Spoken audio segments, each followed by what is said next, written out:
Paano po kung tatlo yung mistresses? Sana po dito sa chamber natin, Mr. President, wala naman pong ganun. Alam ko wala naman po yata. Ay ginagawang posible ang mas thoroughgoing o mas malakas pang batas. Yung kakayahan ng batas para habulin yung dapat habulin.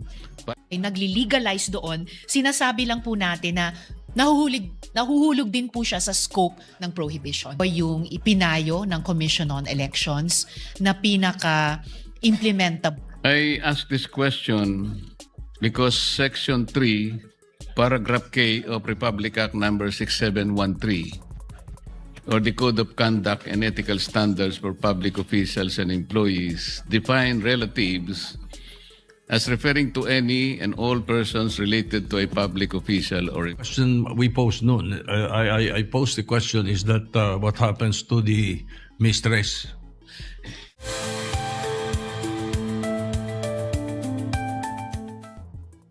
Madam Sponsor, Section 3 of this bill defines relative as referring to a person within second civil degree of consanguinity or affinity, whether legitimate or illegitimate, full or half blood. What is the basis of this definition?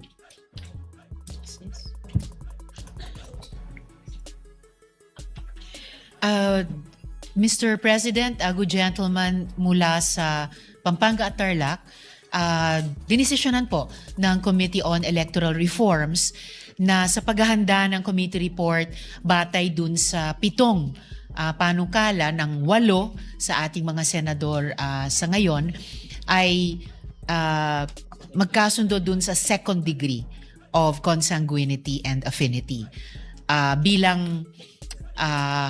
For one, ito po yung ipinayo ng Commission on Elections na pinaka-implementable o pinaka-enforceable na degree of consanguinity and affinity, Mr. President.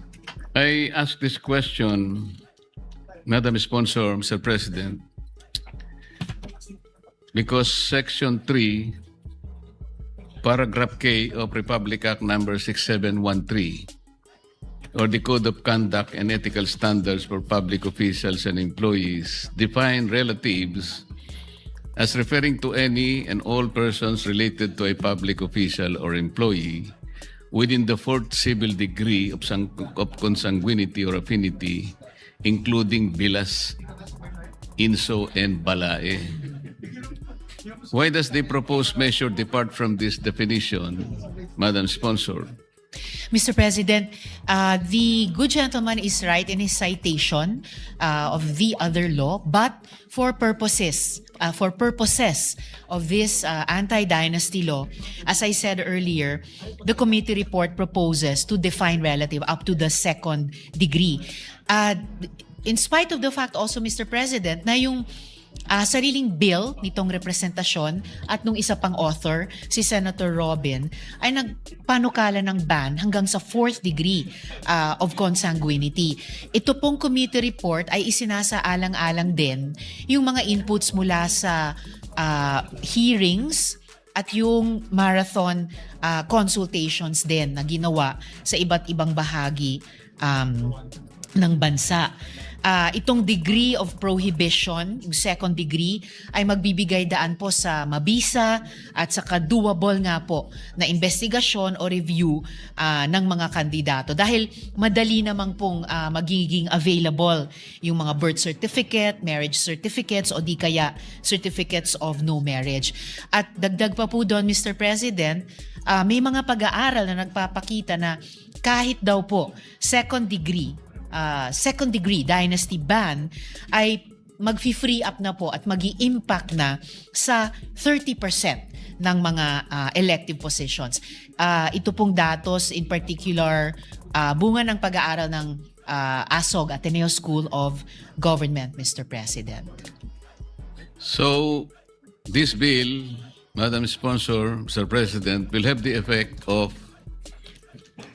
amending the definition of relatives under Republic Act 6713. Oh, we are not changing, Mr. President. Hindi po natin binabago ang definisyon ng relative sa ibang mga batas. Dahil gaya po ng nabanggit ko kanina, ang definisyon ng relative dito sa panukalang ito ay lamang para sa for purposes of this act, Mr. President.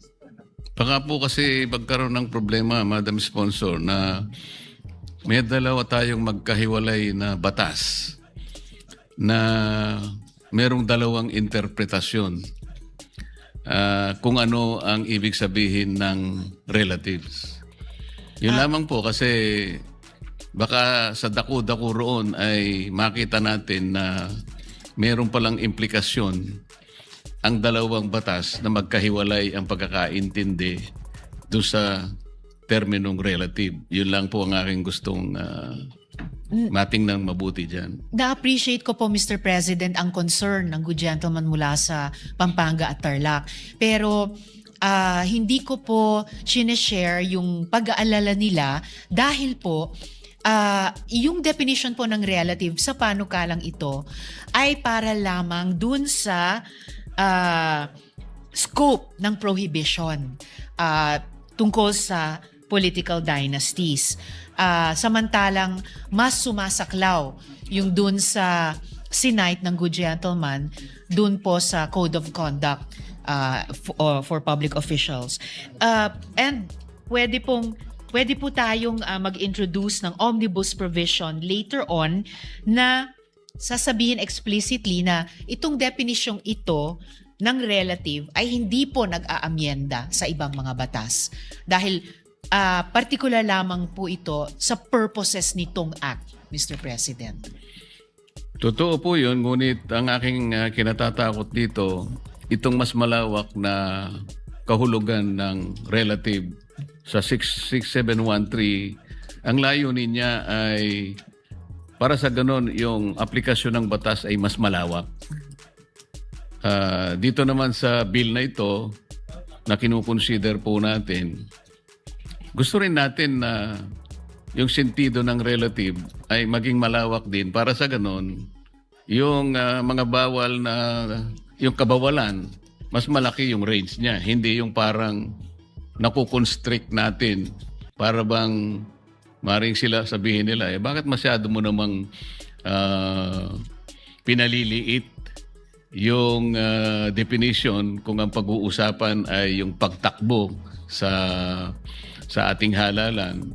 Samantalang masigit yatang i-consider na palawakin mo dahil ang pinag-uusapan dito ay sino ba yung karapat-dapat lamang na ihalal.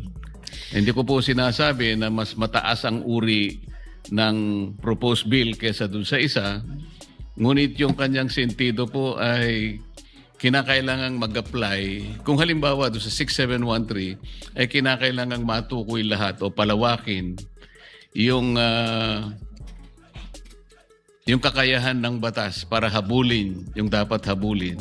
Parang dito naman sa ating proposed na batas, parang pinaliliit naman natin yung sitwasyon para yung batas naman ang mag-ooperate. Yun lang naman po ang aking tinitingnan. Muli, Mr. President, salamat po. Sa totoo lang, gaya ng nabanggit ko kanina, yung sentido, to use the word ng good gentleman, nung original na panukalang batas nitong representasyon, and I would also take the liberty of citing yung kay Senator Robin, ay pareho po ang nais dun sa sinasabi ng good gentleman ngayon. Nga lamang ang naabot po namin dito sa committee report at tinitindigan ngayon itong representasyon bilang tagapangulo ng komite ay hanggang sa second degree. Dahil nga po sinaalang-alang yung mga inputs at feedback dun sa hearings at saka consultations dahil mismo ang COMELEC ay nagsabi na yung second degree ang sabi pa nga po nila, Mr. President, good gentleman, the only enforceable option at magbibigay daan na rin sa effective at doable na investigation or review. At yun na nga po na kahit dito pa lang sa pag-ban ng dynasty to the second degree of consanguinity and affinity ay makaapekto na sa halos 1/3 ng mga elective positions. So kumbaga, hindi siya walang kwenta. May kwenta po siya, Mr. President.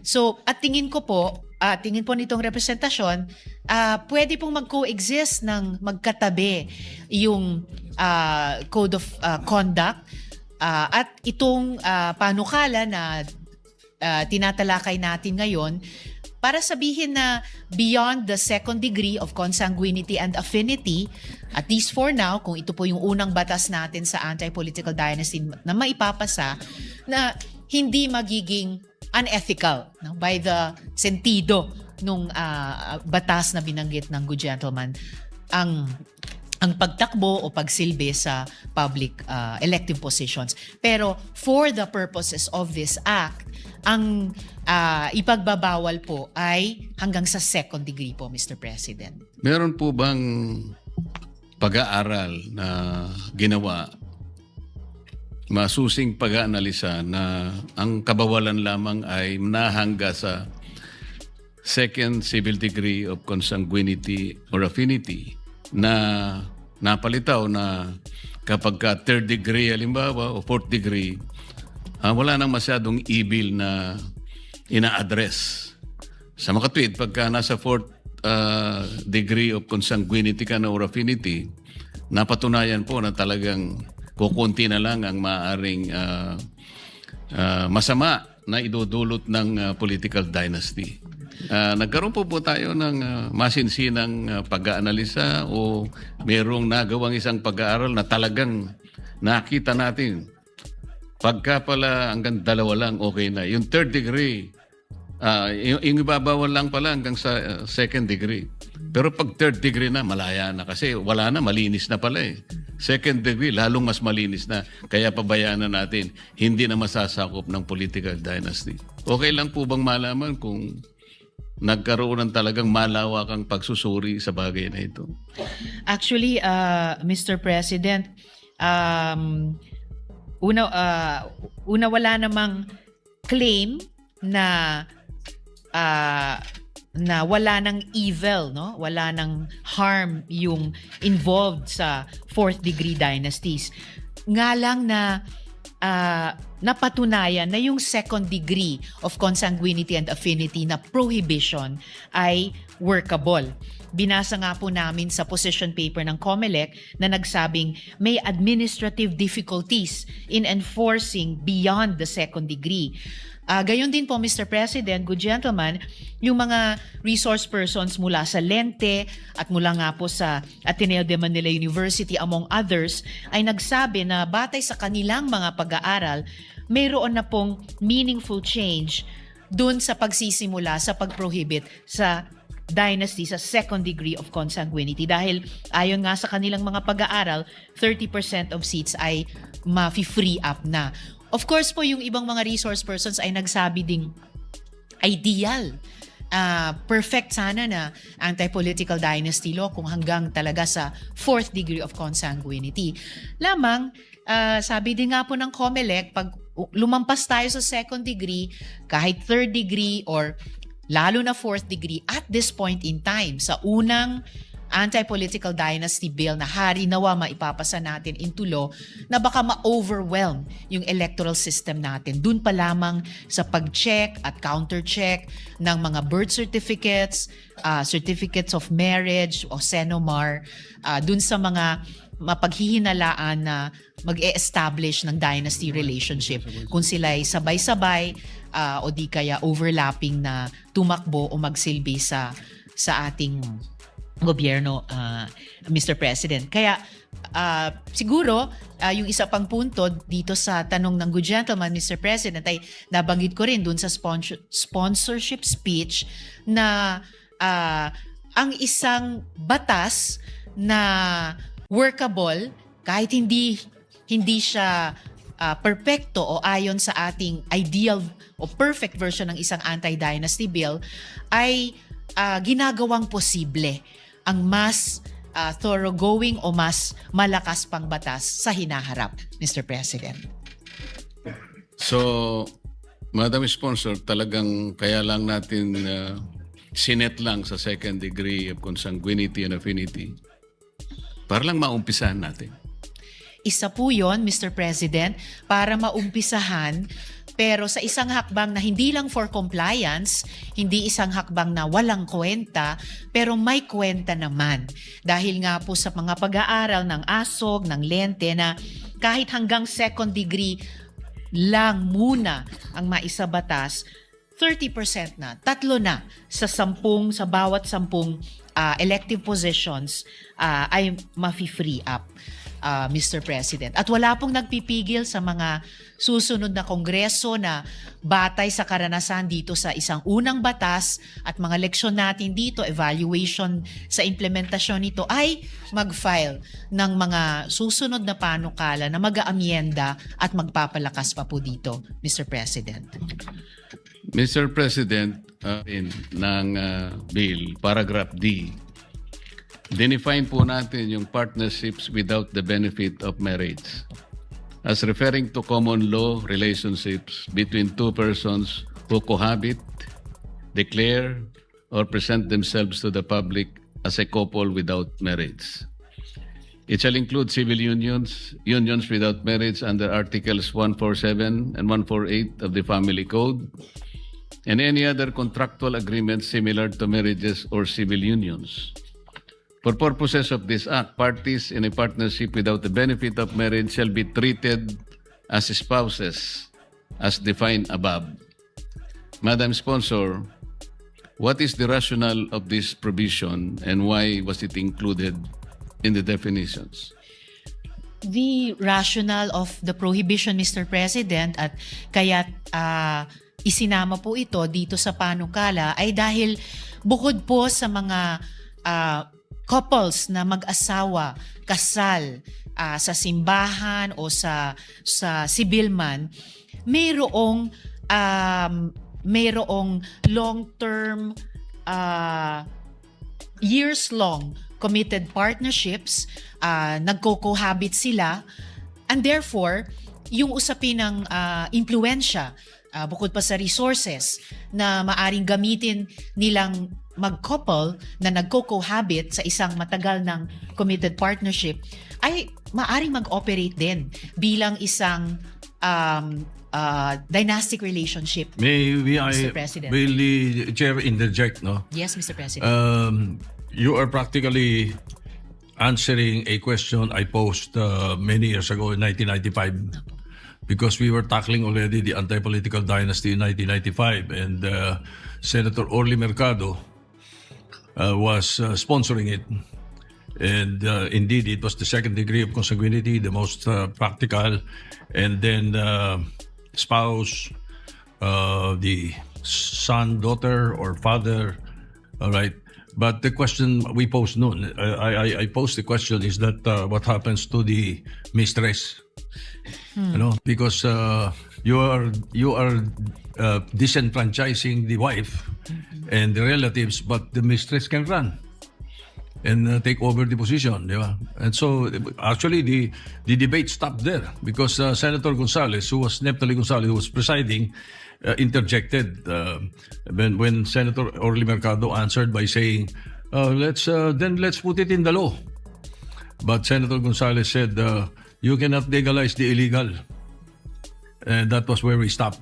It has never been taken up until now.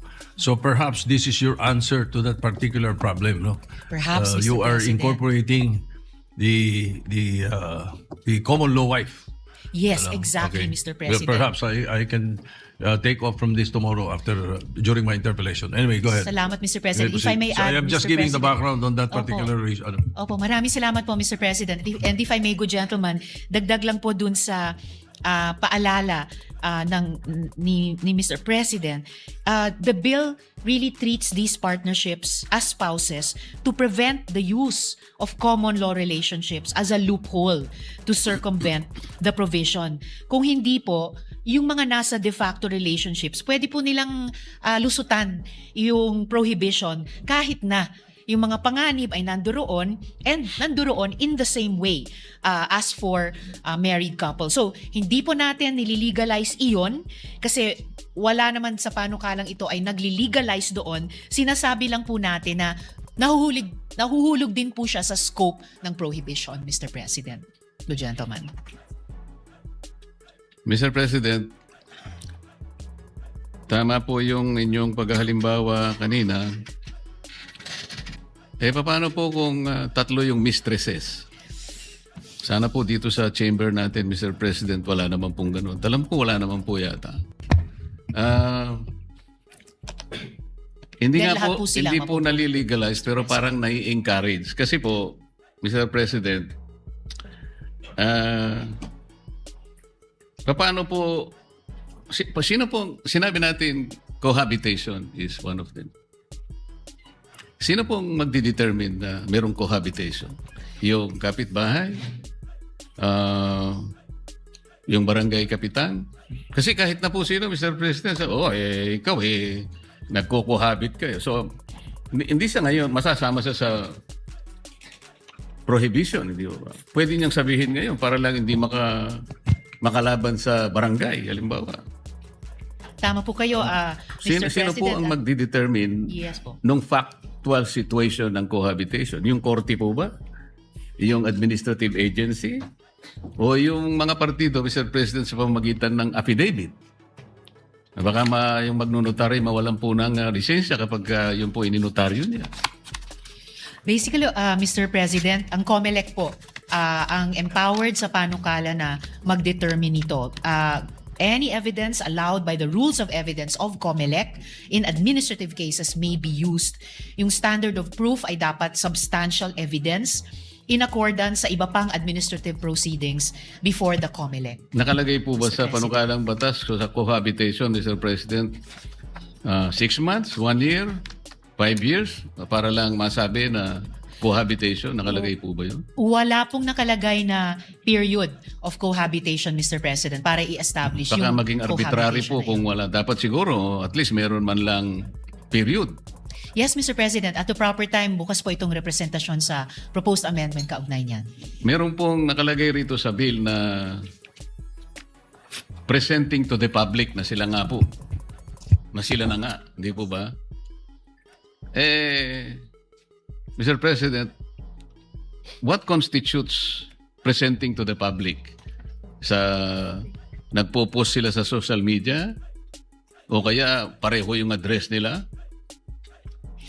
O merong testigo na magsasabi na they're presenting themselves to the public na sila po ay silang dalawa. Mahalaga po, Mr. President, yung sinabi ng good gentleman na yung fact na pareho po ang kanilang address. So, ibig sabihin, cohabiting nga. And presenting to the public, nagpapakilala po sila at nagpapakita po sila bilang isang couple. At meron po silang yung long-standing na or years-long committed partnership. So lahat po nito ay mga katangian o mga tanda bilang presenting as a couple. They cohabit, present, declare themselves as a couple. Meron pong kaiba yung sitwasyon yan, Madam Sponsor, Sir President. Paano kung sinabi naman ng isa, bakit kinakalat mong tayo? Hindi naman naging tayo sino po?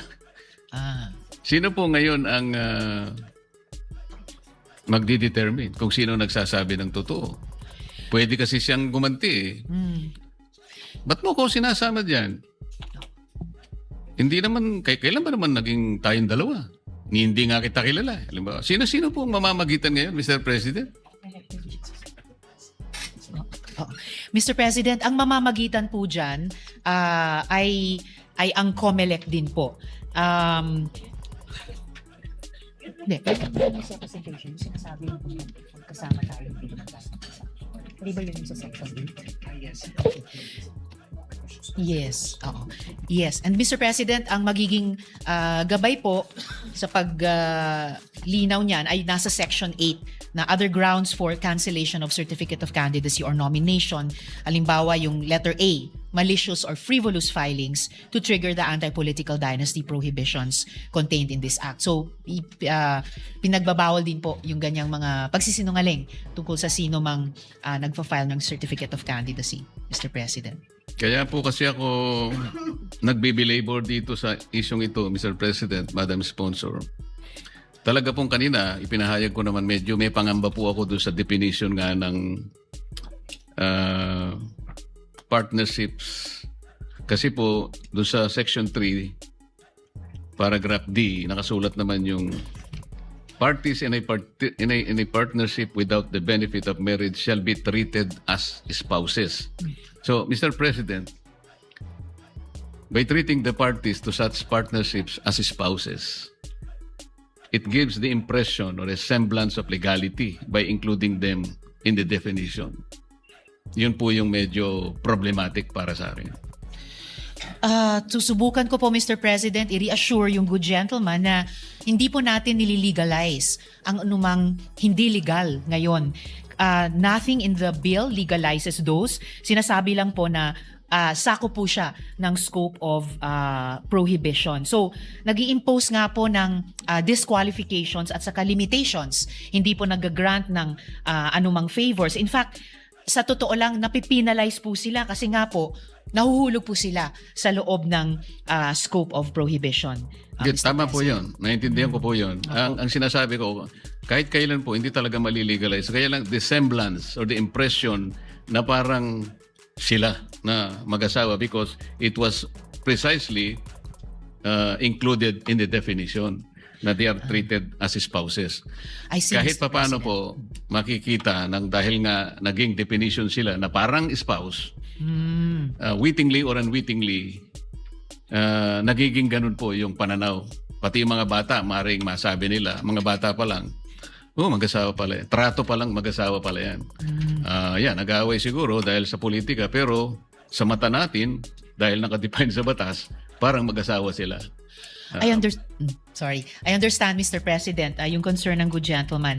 I-reiterate ko lang po na treated as quote-unquote spouse only for this act and only for triggering the prohibition. So kumbaga, Mr. President, for practicality's sake lamang po, para kapag nagre-refer ang batas sa spouse, quote-unquote, it should include spouses, quote-unquote, without the benefit of marriage. And at the proper time, Mr. President, pwede pong tumanggap ng proposed amendment ang representasyong ito para gawing mas maingat pa yung wording, yung text ng panukala para matugunan yung apprehension ng good gentleman. Mr. Salamat President. po, Mr. President. Sa ngayon pa lang ay minumungkahi ko na baka makalimutan ko po sa tamang panahon na alisin na lang po natin yung phrase na yun doon sa definition. Instead, ilagay na lang po natin at specify sa mga sitwasyon under Section 4. Baka mas katanggap-tanggap po yun. Sa akin naman po, opinion lang muna ito sa ngayon, Mr. President, Madam Sponsor. Very well noted, Mr. President. Pag-aaralan po ng representasyong ito para handang magbigay ng tugon sa period of amendments, Mr. President. Sa Section 14 po ng measure, Mr. President, in-enumerate po ninyo yung mga punishable acts. Ang sabi po natin dito, Mr. President, itong punishable acts na to, which shall be punished in accordance with the provisions of the Omnibus Election Code. Which provisions under the Omnibus Election Code will apply as to paragraphs D, F, and G of Section 14. Aling sections ng OEC sa D, F, and G. We are getting the specific provisions of the Omnibus Election Code, Mr. President. Yun para po munang paragraph D, Madam Yes. Sponsor, ay ito pong nakalagay, malicious or frivolous filings to trigger the anti-political dynasty prohibitions contained in this act. Yun naman pong letter F, resigning as elective office for the purpose of enabling a spouse or relative to assume or seek such position in contravention of this act. At yung G, any other willful act to allow the existence or perpetuation of political dynasty relationships as provided under Section 3B of this act. Ang tanong lamang po, ano pong provision ng Omnibus Election Code ang mag-a-apply dito sa tatlong talata, itong tatlong provisions po na binanggit natin? Okay, thank you. Yes, Mr. President, and dito na po yung relevant provisions sa Omnibus Election Code. Doon po sa one by one relating to each of these, D, F, and G, or lahat relating to all three. Ang meron pong tatlong provision sa Omnibus Election Code na nagre-relate dito sa letters D, F, and G sa Section 14 ng Panukala, Mr. President. Una po yung Section 263 ng Omnibus Election Code, Persons Criminally Liable, na nakasulat doon, the principals, accomplices, and accessories as defined in the revised penal code shall be criminally liable for election offenses if the one responsible be a political party or an entity, its president or head, the officials and employees of the same, performing duties connected with the offense committed, and its members who may be principals, accomplices, or accessories shall be liable, in addition to the liability of such party or entity. Pangalawa po, Mr. President, Section 264 ng Omnibus Election Code, penalties. Any person found guilty of any election offense under this code shall be punished with imprisonment of not less than 1 year but not more than 6 years, and shall not be subject to probation. In addition, the guilty party shall be sentenced to suffer disqualification to hold public office and deprivation of the right of suffrage. If he is a foreigner, he shall be sentenced to deportation, which shall be enforced after the prison term has been served. Any political party found guilty shall be sentenced to pay a fine of not less than 10,000 pesos, which shall be imposed upon such party after criminal action has been instituted, in which their corresponding officials have been found guilty. In case of prisoner or prisoners illegally released from any penitentiary or jail during the prohibited period as provided in Section 261, Paragraph N of this code, the Director of Prisons, Provincial Warden, Keeper of the Jail or Prison, or persons who are required by law to keep said prisoner in their custody shall, if convicted by a competent court, be sentenced to suffer the penalty of prisión mayor in its maximum period if the prisoner or prisoners so illegally released commit any act of intimidation, terrorism, or interference in the election. Any person found guilty of the offense of failure to register or failure to vote shall, upon conviction, be fined 100 pesos. In addition, he shall suffer disqualification to run for public office in the next succeeding election following his conviction, or be appointed to a public office for a period of 1 year following his conviction. And lastly, Mr. President, Section 265, prosecution. The Commission shall, through its duly authorized legal officers, have the power, concurrent with the other prosecuting arms of the government, to conduct preliminary investigation of all election offenses punishable under this code and to prosecute the same. In sum, Mr. President, the penalties for election offenses under the Omnibus Election Code will also apply to the offenses under our bill, Mr. President. Mr. President, I took note of those provisions. These are all encompassed under sections 263 and 264 of the Omnibus Election Code. But I also note, Mr. President, that these offenses only apply as defined under the Election Code. To my mind, Mr. President, the Election Code does not yet cover the prohibition on political dynasty relationships. That's the problem there.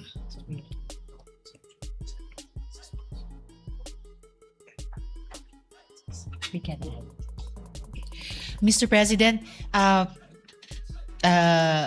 ina-aver po nitong representasyong ito na we can add to election offenses, at ito nga po yung isang layunin ng panukalang ito. Gusto ko pong makita yan sa mga susunod nating pag-uusap tungkol dito by way of, let's say, amendments, para lang po maging malinaw na talagang itong mga sinasabi nating prohibited acts, swak na talagang merong katapat na parusa na hindi sila makakaiwas.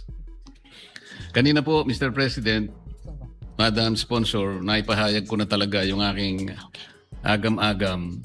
Hindi dahil sa ayaw ko itong political dynasty. Sa katotohanan po, Mr. President, nung ako po ay nasa mababang kapulungan pa ng ating Kongreso, meron po akong bill talaga ng political dynasty. Ako lamang po yata ang nakapag-file. Hindi ko na po malaman kung anong Congress yun. Nakakalungkot pang iulat sa inyo, Mr. President. Hindi man lang po na agenda. Kaya ako po lungkot na frustrated ako talaga. Nabasa lang po on first reading, Mr. President. Hindi man lang po na agenda. Sabi ko talagang mahirap talaga yata itong political dynasty. After all, we are trying to enact a law which is obviously against the political or the politician's interest. Basically, yun po kasi. Kaya naisip ko, Mr. President, kung babasahin po natin yung Article 2, Section 26 ng ating saligang batas, ay sinasabi po ang ganito. The state shall guarantee equal access to opportunities for public service and prohibit political dynasties as may be defined by law. Kaya po tayo nangailangan ng batas dahil nga po dito sa sinasabi ng saligang batas na as may be defined by law. Pero Mr. President, kung sakasakaling magkaroon ng pagbabago sa ating saligang batas, ang gagawin lang po siguro natin, aalisin natin yung as may be defined by law. Doon sa amendment sa Constitution, sa Article 2, Section 26, ipiperiod na natin doon sa and prohibit political dynasties. Full stop. Para sa ganon, hindi na natin kakailanganin batas. Sa ganong sitwasyon, Mr. President, this provision will become self-executory. It will not need any law. Kung sakasakaling magkahirap-hirap tayo, Madam Sponsor, ito na lang po siguro yung pinakahuli na barahan natin. Kung sakali lang naman, hindi natin mailusot. Gusto ko pong ilusot talaga ito. Ako po'y talaga'y nagpanukala ng batas na tungkol dito sa political dynasty. Pero sa akin nga pong frustration, hindi man lang po na-agenda ng committee secretary. At nantanungin ko po yung chairman, nginitian po niya ako, Mr. President. Hanggang doon na po. Natapos na po kami ron. Maraming salamat po, Mr. President. Madam Sponsor, sa inyo po. Salamat din